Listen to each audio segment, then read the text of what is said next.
Greetings, planet Earth. I am Sonic Nova, and we are here with another quick little tiny episode of Nova 3 a.m. Right now it's about 12:30, and I'm just getting into working on the book for the night. So I want to give you guys a little short demonstration of how I go about inking a panel, and more how I beef up the ink line that I work with. People think I somehow can ink one part of it thin, the next part thick. Nope, nothing fancy. I just go over it over and over again until I think it's right. And that's kind of the secret why all of my inking kind of looks like color forms. It's all really thick outlines. It's because usually I'm fixing my mistakes and stuff. Kind of what I like to do. So I'm going to show you how I do that. If you remember in our last episode, I took the original sketchbook version of this and I light tabled the page onto Bristol board, penciled it, and we're going to move this camera right now so that we're actually checking it out. Hopefully this thing won't fall down. I kind of duct taped a camera to a light, so it's not working wicked good, but we're going to kind of burn through this really quick. What I'm going to do is we're going to take this panel, make sure you guys can see it. Hopefully, I wonder, is this upside down? Who knows, sideways? Let me see, let's play with this a little bit. I think it'd be more like that. We're having a good time here. All right, enjoy the ride. Buy the ticket, take the ride, right? Woo, Maria. Try this. All right, maybe that looks good. We'll like it, maybe. You see the shadow? I'm kind of looking up into the thing, but we're going to look at this little panel right here. First thing I would do is, maybe I just want to get out of the light so you can actually see it. Go with the end one. Easy enough. So what I would do is I would obviously erase the pencils. I inked these in the other day.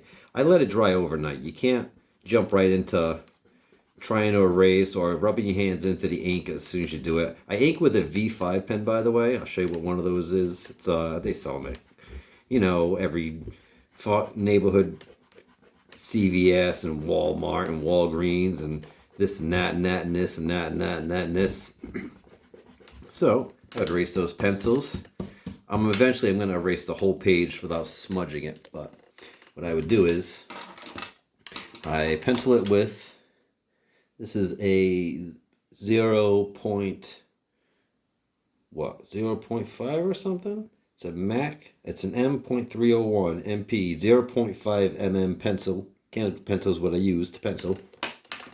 And I will usually take one of these triangles here, and I say actually way too much. I taped some nickels to it. I'll scotch tape it down like that. I'm not going to worry about scotch taping at the moment, but I'll scotch tape it so it doesn't move because I'm a pretty clumsy dude. I'm a pretty sloppy guy, in case you're wondering. So the way I ink, I use a precise V5, nothing fancy. Get them anywhere and everywhere. Like $1 a piece of some crap. You gotta get by like 5 or 10 of them together. That's how they get you. And if you can see this right, you'll see that you see how I have his mouth. And I'll ink just to make, I kind of want on the outside to make that part bigger. And on the line, every single part of it, I'll decide whether I want to draw like on the top of it, one side or the other, depending on where it looks like I messed it up and got to fix it. You'll know what I'm talking about when you're in the driver's seat. You're like, oh yeah.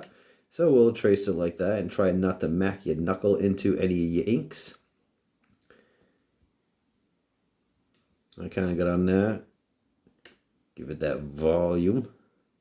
Pump up the volume. Got a little of that. I actually did that before because I think I was fixing a mistake in there, in case you're wondering. Go like that. Okay, see what I'm doing? I think so, a little bit. So I get a little more on there. You can get it out of the light. Let there be light. Color in his mouth. Right now, this is a fellow by the name of Romulus, the Devastator.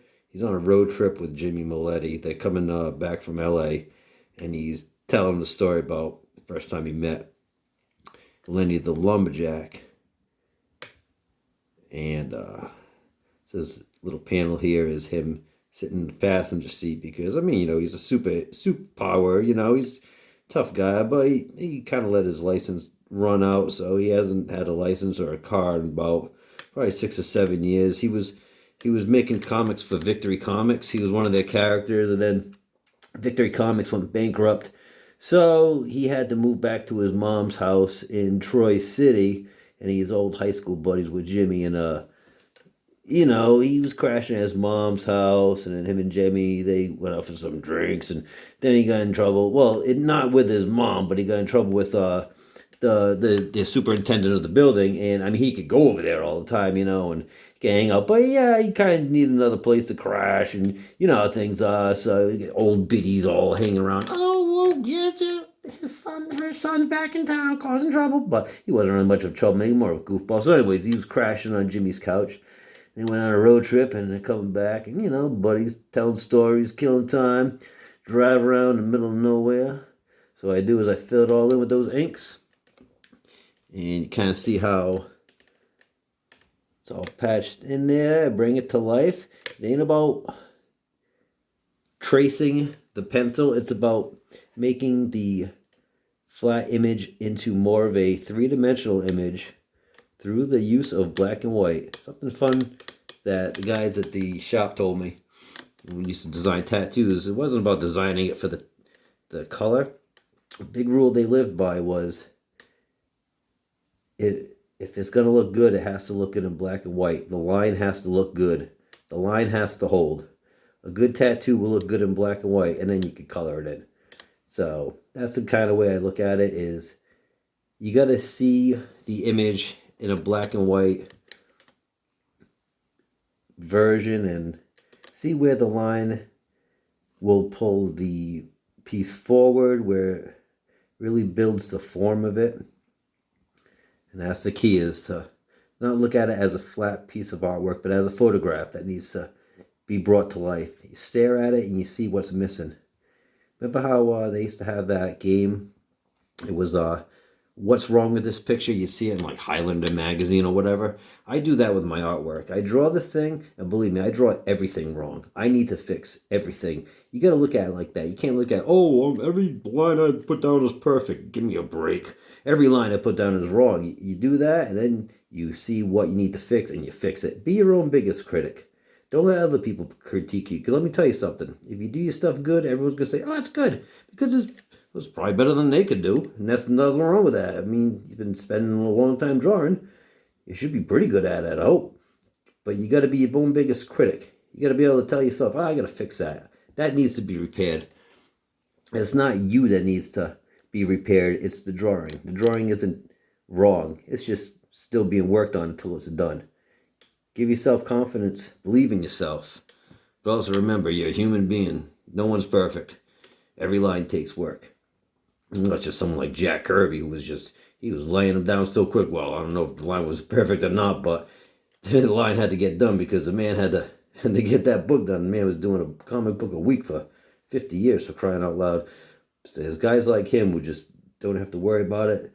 There are some guys who, J.H. Williams is someone who can pretty much draw straight on and not even worry about fixing stuff. At least that's what he says in his interviews, but he's pretty good. Me, I fix everything, so I'm going to end up whiting out that. I think I'll even white that out for you guys so you can see what it looks like. But I'll thicken up this line here. These lines I usually will actually do them all with a ruler. I will scotch tape the ruler down and ink these lines and thicken them up. So this is the only one I'll do like that by hand just so you can see it. But otherwise, I'll fix all these with a ruler. Because I'm a sloppy guy, as I tell y'all. You see? And, you know, I'll end up staring at this panel for a while, and I'll fix things along the way. But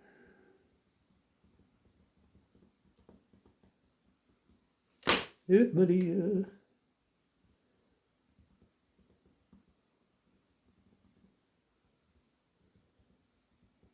All right, and always put your cap back on your pen so it don't dry out. And whiteout dab there just to fix my little thing as quick as I can. Using one hand because the scotch tape and the duct tape isn't holding the phone to the lamp as well, so I could use one hand. And dab that in there. Nice. You let that dry, and I had to fix that little mistake I made, but if you can see that a little better without the shadow, see if I can do that. You can see it. Let me get this thing right off.